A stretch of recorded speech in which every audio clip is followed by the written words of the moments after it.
ഇന്ന് എനിക്ക് പാർട്ടിയിലുള്ള അംഗീകാരം വേറെ സ്റ്റൈലാണ്. വേറെ സ്റ്റൈലാണ്. പതിവ് കടുംപിടുത്തമില്ല. പുഞ്ചിരിച്ച മുഖത്തോടെയാണ് തോമസ് കെ തോമസ് MLA മാധ്യമങ്ങൾക്ക് മുമ്പിൽ സംസാരിച്ചു തുടങ്ങിയത്. ആദ്യം മുതൽ തനിക്ക് ഒരേ നിലപാടാണ്, ഇപ്പോഴും അതേ നിലപാട് തന്നെ. ഇതായിരുന്നു വിവാദങ്ങളോട് തോമസ് കെ തോമസ് MLAയുടെ പ്രതികരണം. കരാറുണ്ടെന്ന കാര്യം MLA ഒരിക്കൽ കൂടി ഓർമ്മിപ്പിക്കുന്നുമുണ്ട്. ഞാൻ ആദ്യം മുതൽ ഒരേ സ്റ്റാൻഡിലാണല്ലോ നിൽക്കുന്നത്. നിങ്ങളെല്ലാവരും അതെല്ലാം സംരക്ഷണം ചെയ്തിട്ടുള്ളതാണ്.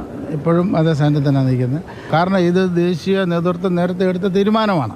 അതേസമയം മന്ത്രിമാറ്റ ചർച്ചകൾ മാധ്യമങ്ങൾക്ക് മുമ്പിലല്ല, പാർട്ടിക്കകത്താണ് നടത്തേണ്ടതെന്നായിരുന്നു മന്ത്രി AK ശശീന്ദ്രൻ MLAയുടെ പ്രതികരണം. മന്ത്രിസ്ഥാനത്ത് താൻ ബലമായി കയറിയിരുന്നതല്ലെന്ന് പറയുമ്പോഴും പാർട്ടി തീരുമാനം അംഗീകരിക്കുമെന്ന് പറഞ്ഞു വെക്കുകയാണ് AK ശശീന്ദ്രൻ. അദ്ദേഹം മാധ്യമങ്ങളോട് പറഞ്ഞോട്ടെ, അദ്ദേഹം പറയേണ്ടത് പാർട്ടിയിലാണ്. പാർട്ടി പറഞ്ഞിട്ടുണ്ടോ എന്ന് എനിക്കറിയില്ല. പാർട്ടി പറയുമ്പോൾ അതിനനുസരിച്ച് തീരുമാനമായിട്ട് മുമ്പോട്ട് പോകും. ഞാൻ ബലമായി അങ്ങ് കയറിയിരുന്നതോ ബലമായി ഇറക്കുന്നതല്ലോ. മുംബൈയിൽ ശരത് പവാറുമായി നാളെ നടക്കുന്ന കൂടിക്കാഴ്ചയെക്കുറിച്ച് MLAയും മന്ത്രിയും ആവർത്തിക്കുമ്പോഴും അതറിയില്ലെന്നായിരുന്നു PC ചാക്കോയുടെ പ്രതികരണം.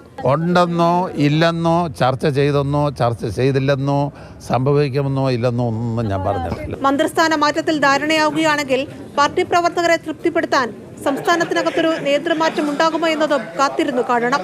ശരത് പവാറുമായുള്ള കൂടിക്കാഴ്ചയ്ക്ക് ശേഷം ഈ 5-ാം നമ്പർ കാറ് ആർക്ക് സ്വന്തമാകുമെന്നതാണ് കാത്തിരിക്കുന്ന ട്വിസ്റ്റ്. പക്ഷേ അപ്പോഴും ചർച്ചകൾക്കിടയിലും മന്ത്രിസ്ഥാനം പാർട്ടിയിൽ നിന്ന് കൈവിട്ടു പോകാതിരിക്കാനുള്ള ജാഗ്രത പാർട്ടി പ്രവർത്തകർക്കിടയിലും നേതാക്കൾക്കിടയിലുമുണ്ട്. കൊച്ചിയിൽ നിന്ന് ശരത്തമ്പാട്ടുകാവിനൊപ്പം റിയ, മാതൃഭൂമി ന്യൂസ്.